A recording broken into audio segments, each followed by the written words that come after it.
Welcome to my channel Shikha's kitchen channel में आप सबका बहुत बहुत स्वागत है। दोस्तों, शरीर के किसी भी हिस्से में यदि चर्बी वाली गठान है तो इस रेमेडी का यदि कुछ दिन आप इस्तेमाल करेंगे तो चर्बी वाली जो गठान है दोस्तों वो 100% बिल्कुल ही पिघल जाएगी, बिल्कुल ही निकल जाएगी। वैसे तो गठान सुनकर हमें थोड़ा सा डर सा लगता है। आज मैं एक ऐसे आयुर्वेदिक पौधे के बारे में, एक ऐसे मेडिसिनल प्लांट के बारे में जानकारी शेयर कर रही हूं जो आपके शरीर की चर्बी वाली गठान को बिल्कुल ही निकाल देगा। अपामार्क, आप इसे देख सकते हैं, बहुत से लोग इसे उल्टा कांटा कहते हैं। इसके जो बीज मैं तोड़ रही हूं ना दोस्तों, ये थोड़े थोड़े से बीज मेरे हाथों में फंसते जा रहे हैं। इन बीजों को देखकर, इस पौधे को देखकर, अपामार्क के पौधे को देखकर लटजीरा, चिरचिटा, अघाड़ा, कई नामों से इसे पुकारा जाता है। आपके क्षेत्र में क्या बोलते हैं आप मुझे कमेंट करके जरूर बताइएगा। तो ये बहुत ही अच्छा औषधीय पौधा है दोस्तों। चाहे इसकी पत्ती की बात करें, चाहे इसके बीजों की बात करें, चाहे इस पौधे की जड़ की बात करें, मेरे इस पूरे गमले में अपामार्ग का पौधा लगा हुआ है दोस्तों। बहुत शुभ होता है अपामार्ग का, लटजीरा का, चिरचिटा का इस पौधे को लगाना। और साथ ही साथ दोस्तों कई बीमारियां दूर होती हैं, कह सकते हैं 100 बीमारियों का इलाज है इसकी पत्तियों से, इसके बीजों से। इस पौधे की जड़ को यदि पीस कर लिया जाए दोस्तों तो मिर्गी जैसी बीमारी, लकवा जैसी बीमारी भी ठीक होती। इतना ज्यादा फायदेमंद है। जो लोग वजन कम करना चाहते हैं उनके लिए इनके बीजों का काढ़ा फायदेमंद है। बहुत सारे बीमारियां दूर होती हैं। सारी चीजें इस वीडियो में शेयर करूंगी।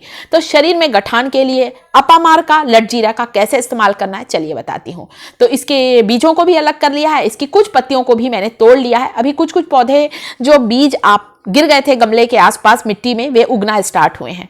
तो आप इनके बीजों को ध्यान से देखिए, हल्के गुलाबी रंग का फूल सा होता है इनके बीजों में। इसकी पत्तियां आप देख सकते हैं इस तरह के शेप की होती हैं।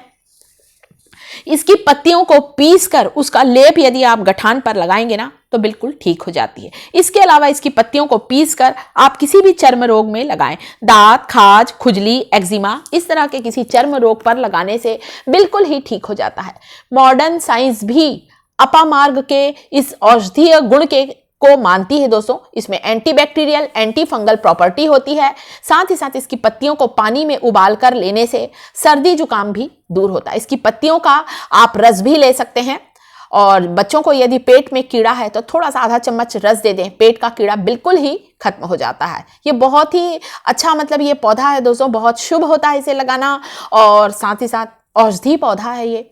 इसकी पत्तियों को पीस कर उसका लेप अगर घाव पर लगाएंगे ना, घाव भी ठीक हो जाते हैं। इसके बीज आप देख रहे हैं इस तरह के। तो पत्तियों को अलग कर लिया है, पहले मैंने पानी से धो लिया है। इसके बीजों को अलग कर रही हूँ दोस्तों। इसके बीजों का भी बहुत ज्यादा प्रयोग है। भस्मक रोग होता ना, जो जैसे पहले ऋषि मुनि लोग तपस्या पे बैठते थे तो इसके बीजों को दूध में उबालकर खीर बनाकर खाते थे। इससे लंबे समय तक के भूख नहीं लगती थी, पेट भरा रहता था और लंबे समय तक के वे भूखे बैठ सकते थे। इसके अलावा दोस्तों इसकी पत्तियों को पानी में उबालकर काढ़ा लेने से वजन कम होता है। जो लोग वजन कम करना चाहते हैं उसे जरूर लें, क्योंकि इसका प्रयोग करने से लंबे समय तक पेट भरा रहता है। तो बीजों का काढ़ा बनाकर पीने से, बीजों को पानी में उबाल लें, काढ़ा बनाकर पिएं, लीवर की समस्या खत्म होती है, मोटापा कंट्रोल होता है। और दांतों की बात करूं दोस्तों तो दांतों के लिए तो एक रामबाण दवा है। इसकी पत्तियों को पानी में उबालकर यदि उस पानी से आप गॉर्गल करेंगे, कुल्ला करेंगे दोस्तों, तो मुंह के रोग ठीक होते हैं। चाहे पायरिया हो, चाहे दांतों में दर्द हो, चाहे मसूड़ों से खून आता हो, इतना फायदेमंद। इसकी कुछ पत्तियों को पीसकर उसका लेप आप दांत दर्द में लगा लें। जिस भी दाढ़ में, दांत में कीड़ा लगा है, दर्द हो रहा है, इसका लेप लगाकर रख लें। दांत का कीड़ा निकल जाएगा, दांत का दर्द ठीक हो जाएगा। इतना ज्यादा ये पौधा है। सिखरी भी बोलते हैं दोस्तों, बहुत से क्षेत्रों में अलग अलग नाम से पुकारते हैं। और खासकर ये सड़कों के किनारे, आसपास मैदानी इलाकों में अपने आप ही उग जाता है और शायद आपने देखा होगा। और साथ ही साथ हम लोग सोचते हैं अरे घास फूस है, पर ये बहुत अच्छा ये पौधा है दोस्तों। और साथ ही साथ हमारे यहाँ ऋषि पंचमी एक त्योहार होता है जिसमें इसके स्टेम को काट कर, इसकी जो डंडियां हैं जिसे मैं अभी तोड़ कर लेकर आई हूँ, स्टेम से दातून किया जाता है। दातून करने से दांत के कीड़े, दांत के दर्द से आराम मिलता है। तो बहुत असाध्य रोगों को ठीक करने वाला ये लटजीरा, चिरचिटा, अपामार्ग का ये पौधा है दोस्तों। और कई बीमारियों की बहुत अच्छी औषधि है। तो चलिए अब हम इस टॉपिक पर आते हैं कि गांठ के लिए आपको कैसे लगाना है। ये तो रस है, बच्चों को दे दें, पेट के कीड़े निकल जाएंगे। आप इसका पेस्ट घाव पर लगा लें। चर्बी वाली गठान क्यों होती है? सबसे पहले तो हम ये जानते हैं हमारे शरीर में किसी भी हिस्से में क्यों गठान हो जाती है। जब हमारा मेटाबॉलिज्म खराब होता है तो हमारे शरीर में फैट जमने लगता है, चर्बी जमने लगती है और वह धीरे धीरे गांठ का रूप ले लेती है। गांठ शरीर के किसी भी हिस्से में हो सकती है।